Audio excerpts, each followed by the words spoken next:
Bolsonaro está interferindo fortemente na Petrobras e promete fazer novas interferências na Eletrobras, empresa estatal aí de distribuição de energia. O que será que significa, hein? Aliás, políticas econômicas bem parecidas com a sua antecessora, exceto o Temer, né? Antes do Temer, que foi a Dilma Rousseff, que ele tanto criticou. Será que isso é uma coisa boa para a economia? Por que ele está interferindo e quais são os possíveis reflexos? Se você quer entender um pouco mais sobre isso, e muito mais sobre geografia, geopolítica, atualidades, polêmicas, notícias, enfim, tudo para você se manter sempre bem atualizado, já se inscreve no canal, deixa seu like e compartilha esse vídeo, que eu, professor Ricardo, conto muito com a sua ajuda. Belezinha? Tamo junto? Então tá, ó. Bom, galera, é o seguinte, ó. Tanto a Eletrobras quanto a Petrobras, que a gente vai comentar aqui um pouco no vídeo, são empresas de capital misto. O que significa isso? Que ela tem sim ação na Bolsa de Valores, são empresas SA, você pode comprar uma ação da Petrobras, uma ação da Eletrobras, só que o acionista majoritário ainda vai ser o Estado. Portanto, as políticas que essa empresa toma muitas vezes não são de acordo com a lei do mercado, que é a lei que deixaria a empresa mais forte, etc. Muitas vezes as empresas são usadas para benefício social também, tá? O que é uma coisa aqui discutível. Pô, será que o Estado deveria ter essas estatais? O lado positivo de ter uma estatal é que você pode fazer um auxílio social, né? Você pode utilizar essa empresa para benefício social, não só questões econômicas, mas em compensação também você acaba limitando um pouco a livre concorrência, você acaba, nem sempre, se for uma estatal, por exemplo, que monopoliza o serviço, você nem sempre oferece o melhor serviço ao menor preço, você proíbe outras empresas de também brigarem pelo setor, enfim, uma discussão que não vale a pena nesse vídeo aqui, tá? A gente pode fazer isso no próximo vídeo. Mas fato é que a Petrobras anunciou um aumento no preço dos combustíveis muito grande, tanto no diesel quanto na gasolina. E isso impacta muito na questão da inflação, no aumento do preço dos produtos. O Brasil é um país extremamente rodoviarista, depende muito de caminhão para fazer os seus transportes. A gente pega, sei lá, alimento. Alimento não depende de petróleo, claro que depende. Por quê? Porque você tem que transportar, sei lá, de tal cidade para outra. Quem faz esse transporte é um caminhão. Isso vai impactar no preço do aumento dos alimentos, já que o frete vai ficar mais caro, visto que o diesel, que a gasolina, também acaba ficando mais caro. E isso, obviamente, vai trazendo um prejuízo político para o Bolsonaro bastante significativo. A gente tem o fim do auxílio emergencial, a inflação corroendo o poder de compra do trabalhador e vai aumentar ainda mais o preço dos combustíveis. Tanto que o Bolsonaro deu a declaração falando que, na verdade, estavam querendo acabar com a popularidade dele, né? Ó a ideia que ele tem. Da mesma maneira que durante a pandemia eles queriam fechar tudo para minar a popularidade do Bolsonaro, agora a Petrobras está querendo aumentar o preço dos seus combustíveis, não por conta de lei de mercado, segundo o Bolsonaro, mas sim porque é uma espécie de complô contra ele. Estão querendo acabar com a popularidade dele, acabar com o governo dele, com o aumento do preço tanto da energia quanto dos combustíveis. Só que a questão é que era meio natural o aumento do preço nesse momento. O preço do petróleo ele varia de acordo com algumas variáveis. Primeiro, o Brasil ele é um autossuficiente mais ou menos em petróleo. Por quê? A gente tem muito petróleo pesado, que as nossas refinarias não são adequadas para isso. Então a gente exporta o petróleo pesado e importa o petróleo leve. E a gente importa em qual moeda? Dólar. Olha o preço do dólar. Quanto tá? Óbvio que isso vai fazer com que a gasolina, o petróleo de maneira geral, acabe ficando mais caro aqui pra gente. Outra questão bastante significativa é a questão dos conflitos no Oriente Médio. Então, se está acontecendo guerra, se não está. As próprias regulações feitas pela OPEP, a Organização dos Países Exportadores de Petróleo. Ano passado, por exemplo, a Arábia Saudita e Rússia, eles definiram, que é a OPEP+, definiram os rumos do preço do petróleo também. O próprio consumo internacional. E galera, convenhamos que o consumo internacional está aumentando. A gente está começando as campanhas de vacinação, o mundo está reabrindo novamente, a economia está voltando a crescer. Num ritmo bem lento, mas está voltando a crescer. Então a demanda pelo petróleo está aumentando demais. Além do que, áreas tradicionalmente produtoras de petróleo não estão produzindo tanto. Seja por desregulações climáticas, tipo, por exemplo, Texas, que tá congelado o negócio lá, percebe?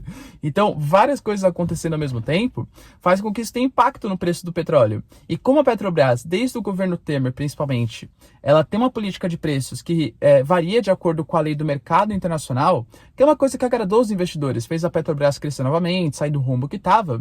É natural que quando aumente o preço do petróleo, acaba aumentando também o preço da gasolina. Só que o Bolsonaro, ele trouxe essa responsabilidade para um lado errado. Ele viu como se fosse uma espécie de coisa pessoal e não uma coisa de mercado, percebe? Colocando a culpa, então, no presidente. A tendência, ele já falou que vai fazer isso, já que ele não quer ver esse aumento do preço tão significativo nos produtos, ele vai começar a interferir no preço. Como que ele pode interferir no preço? Reduzindo o PIS e o COFINS, que ele já falou que vai fazer uma eliminação. A gente não sabe como que vai ser eliminado toda essa quantia de dinheiro, visto que o Brasil é um país que está numa situação de déficit fiscal, e eu sou a favor sim da queda dos impostos, mas não uma queda dos impostos da maneira assim, isento e pronto, isento e pronto. Tem que ser uma queda dos impostos a partir de uma reforma tributária. Então a gente desonera serviços, desonera produtos, aumenta um pouquinho o imposto de renda, enfim. Faz uma redistribuição dos impostos, não de uma maneira irresponsável. Não estou falando que foi irresponsável, porque eu particularmente não tenho esse estudo, tá? Confesso que procurei bastante, mas enfim, opiniões são divergentes. Mas não de uma maneira irresponsável, assim, isenta aqui, pronto. Por quê? Porque vai precisar criar outros. O Brasil tá pleiteando, tá namorando com a criação de um novo auxílio emergencial. Então, beleza, a gente vai criar uma nova ajuda econômica, que precisa, realmente, e vai começar a cobrar menos impostos, vai dar problema.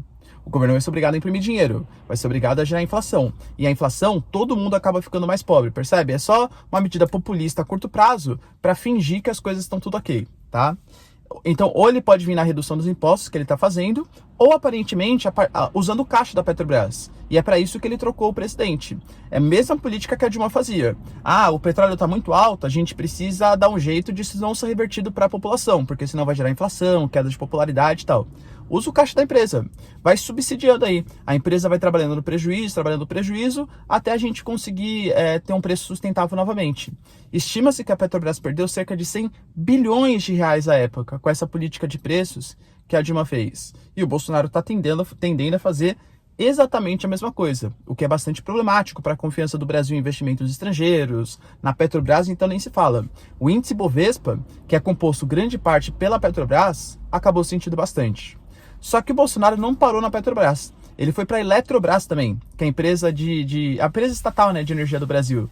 De distribuição, geração, enfim, atua em vários setores, né, a Eletrobras. E falou que a Eletrobras também está fazendo uma política errônea, que está deixando muito caro o preço da energia. E aí, de novo, né, você pode tentar ver das duas maneiras. Ou por meio de uma lei de mercado, que existe escassez de energia, escassez em alguns locais, existe uma inflação muito grande, existem inúmeros fatores aumentando o preço da energia, a gente está tendo que queimar mais petróleo, está tendo que queimar mais gás natural, mais carvão mineral para gerar energia, visto que alguns reservatórios têm baixa, ou você pode pensar que é um grande complô contra o Bolsonaro.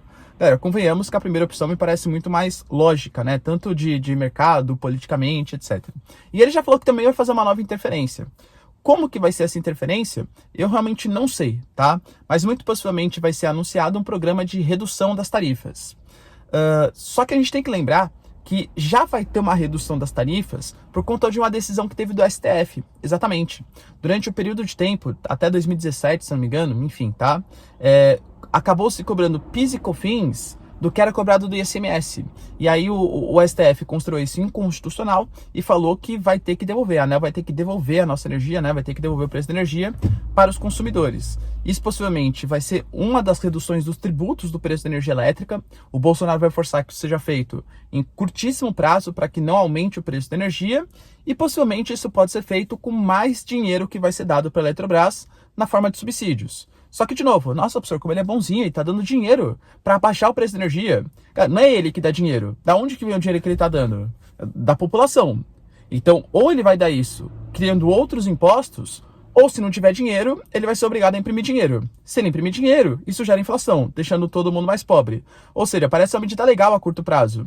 Mas a tendência é que isso gere bastante prejuízos econômicos, sociais e desconfiança do Brasil em relação aos investimentos estrangeiros. Então, eu concordo, não estou defendendo aqui, não, tem que aumentar o preço da gasolina, tem que aumentar o preço... Tem que fazer uma reorganização tributária, mas não dessa maneira tão... Eu costumo falar, galera, em economia... Sempre você tem um problema complexo, existe uma solução rápida, mágica e fácil, e que vai dar errado, sempre, tá? Não tem muito o que fazer. Vai dar errado. Uma política de interferência na canetada, não. Vai baixar? Não. Cancela os impostos? Pá. Não é assim que funciona a economia, desculpa, não é assim. Você tem que fazer uma reorganização do seu sistema tributário. Você tem que fazer uma reorganização dos planejamentos do Brasil. A gente tem que falar em reforma tributária, tem que falar em reforma administrativa, tem que falar em desburocratização do país, em criar uma maior segurança jurídica para atrair investimentos estrangeiros, não canetada, não coisas assim, porque isso tende a gerar inflação, desconfiança, queda das empresas, enfim. tudo que a gente já viu que aconteceu durante o governo Dilma, tá? Então eu particularmente estou bastante preocupado com os rumos da economia brasileira, inclusive nessas duas empresas. Poxa, não era o Bolsonaro que falava que era liberal, que ia privatizar tudo, não sei o que lá? Até agora ele criou uma estatal, ele falou que ia privatizar a TV estatal, né, chamada TV Lula, que chamavam à época. Até agora ele só transmitiu o jogo lá dele com o narrador fazendo propaganda do Bolsonaro, né, durante a narração, e não privatizou nada. Me parece bastante estranho. O Paulo Guedes, mais uma vez, fez uma promessa, falou que daqui 60, 90 dias vai iniciar a desburocratização do país.